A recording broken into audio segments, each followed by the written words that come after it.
안녕하세요. 도박중독 상담사 도박잡입니다. 이번 영상은 도박중독자 가족이라면 꼭 알아야 되는 내용에 대해서 이야기 드리겠습니다. 가족 구성원 중에서 도박 중독에 빠지신 분이 있다면 가족들은 그 도박 중독으로 인한 감정적 고통과 스트레스 등으로부터 가족 전체를 살려야 된다는 생각을 가지고 다양한 대처 정보들을 찾습니다. 하지만 안타깝게도 대처 정보를 찾더라도 실제 상황에서 어떻게 해야 될지 몰라 막막해하는 경우들이 많이 있습니다. 여러 가지가 있겠지만 한 가지만 예를 들어 이야기해 보겠습니다. 도박자의 빚은 절대로 갚아주면 안 된다라는 정보는 인터넷에서 쉽게 찾을 수 있습니다. 하지만 실제 상황에서는 갚아주지 않으면 이자가 늘어날 것이고, 채권자들이 집이나 회사로 찾아오면 주변에 알려져서 우리가 살기 창피하고 도박자는 회사도 잘릴 것인데 어떻게 안 갚아줄 수 있느냐라는 생각을 가지게 됩니다. 그러다 보니 그 정보에 대해서 어떻게 해야 될지 몰라 막막해하는 경우들이 생기게 됩니다. 여기서 여러분은 어떤 선택을 하시나요? 무작정 그 정보를 따라서 안 갚아주시나요? 아니면 이번만 도와주자라는 생각을 가지고 갚아주시나요? 이 과정에서 가족들은 큰 문제 상황에 봉착하게 되는데, 그건 바로 도박자를 대하는 가족들의 내적 갈등이 시작된다는 것입니다. 우리 아들 내가 조금만 도와주면 정신 차리고 도박을 끊을 수 있을 것 같은데 꼭 이렇게 강하게 대처 방법을 써야 될까? 라는 내적 갈등을 하게 되는 거죠. 이렇게 생기는 내적 갈등들은 이제 도박자의 문제가 아닌 가족의 문제로 전환되어 커지기 시작합니다. 가족들은 내적 갈등이 생기면서 자신도 모르게 도박자의 행동에 따라서 자신의 감정, 생각, 행동들이 바뀌기 시작을 합니다. 예를 들어 도박을 하는 아들이 집에서 핸드폰을 보고 있습니다. 행동만 보면 핸드폰을 보고만 있는 것인데 가족들은 그 행동을 보면서 또 도박을 하는 건 아닐까? 아직도 정신을 못 차렸구나 라는 생각이 들면서 불안하고 화가 나고 답답한 마음들이 듭니다. 그래서 아들을 다그치거나 아들의 눈치를 보면서 행동하거나 그 자리를 피해버리는 행동을 하게 됩니다. 도박하는 아들과 가족의 역기능적 고리가 생기기 시작하는 거죠. 이처럼 가족인 나의 감정, 생각, 행동들이 내가 스스로 조절하는 것이 아니라 도박자가 어떻게 생각하고 느끼고 행동하느냐에 따라서 나도 모르게 의존적인 모습을 보인다는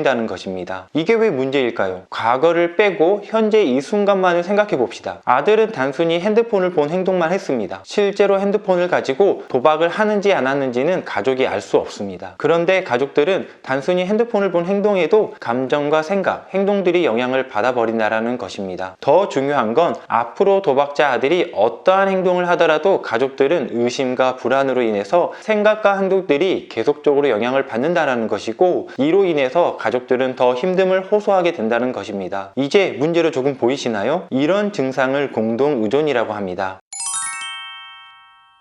공동의존이라는 증상은 도박 중독 회복에 있어서 굉장히 중요한 의미를 담고 있습니다. 중독자의 가정에서 보편적으로 나타나는 문제 증상 중 하나입니다. 그래서 이번 이야기를 하고자 하는 내용은 가족 대처에서 제일 중요한 것을 알려드리려고 하는 것입니다. 이 영상을 보고 있는 분이 도박자든 가족이든 모두 괜찮습니다. 도박자는 나의 도박으로 인해서 가족들이 이러한 힘듦을 겪고 있음을 알고 도박 중독에서 회복되는 길을 가는 것이 필요하며, 가족은 자신의 공동의존 고리에서 벗어나기 위한 방법을 찾고 도박자와 함께 할 수 있는 회복의 길을 가셔야 합니다. 만일 이 영상을 보신 분이 가족이라면 도박자에게, 도박자라면 가족에게 이 영상을 보여주시면 회복을 이해하는 데 도움이 되실 겁니다. 이건 회복에 꼭 필요한 요소입니다. 도박 중독을 상담하는 전문가로서 강조 드리는 이야기입니다. 우선 공동의존에 대해서 이야기하기 전에 이걸 먼저 이해하고 가셔야 합니다. 우리는 어떠한 문제 상황이 생기면 나의 유전적인 기질과 경험을 바탕으로 그 문제를 해결하려고 합니다. 지극히 정상적인 행동입니다. 진화론 관점에서 이해하는 겁니다. 나의 유전적 기질은 생존에 대한 선택을 우선적으로 한다는 것이며, 나의 경험은 성공적인 경험을 바탕으로 선택하고 행동을 취한다는 것입니다. 물이 뜨겁다는 것을 아는 사람은 뜨거운 냄비를 손으로 그냥 잡지 않는 것처럼요. 지금까지 여러분들도 이러한 선택을 하면서 살아오셨죠. 그런데 말입니다. 도박 중독이라는 문제를 만나게 되면 이러한 선택들이 건강하지 않는 방법으로 가는 경우들이 대부분입니다. 왜 그럴까요? 간단합니다. 지금까지 여러분들 삶에서는 도박 중독 문제로 인해서 선택을 했던 경험이 없기 때문에 도박 중독을 이해하지 못한 상태로 이전의 경험을 바탕으로 선택을 한다는 것입니다. 그리고 도박 중독이라는 질병은 여러분의 지금까지 알던 여러 질병과는 차원이 다른 질병이라는 것입니다. 그러다 보니 여러분이 선택한 방법들이 일상에서는 건강한 선택이 되었다고 하지만 도박 중독 문제를 겪고 있는 상황에서의 선택은 건강하지 못한 선택을 하게 된다는 것입니다. 나는 그렇지 않아 라고 이야기하는 분도 있을 겁니다. 그분 그분들에게는 정말로 실망을 드려서 죄송스럽지만 가족의 중독 문제를 부인하고 부정하기보다는 수용하는 자세로 빨리 바꾸고 중독 문제를 대처하셔야 합니다. 이 과정이 회복의 첫걸음입니다. 이제 공동의존에 대해서 알아봅시다. 공동의존의 의미는 중독으로 인한 감정적 고통과 스트레스 등으로부터 가족 구성원들이 살아남기 위해 적응하는 행동들입니다. 이러한 공동의존은 가족의 생존을 위한 전략으로서 나타나는 행동들로 이해하셔야 합니다. 하지만 서두에서 강조했던 것처럼 도박 중독에 빠지신 분이 가족 중에 있다면 생존의 전략이 잘못된 결과를 초래하고 가족인 자신에게 영향을 줍니다. 공동의존은 다양한 증상으로 나타나는데 집착, 비난,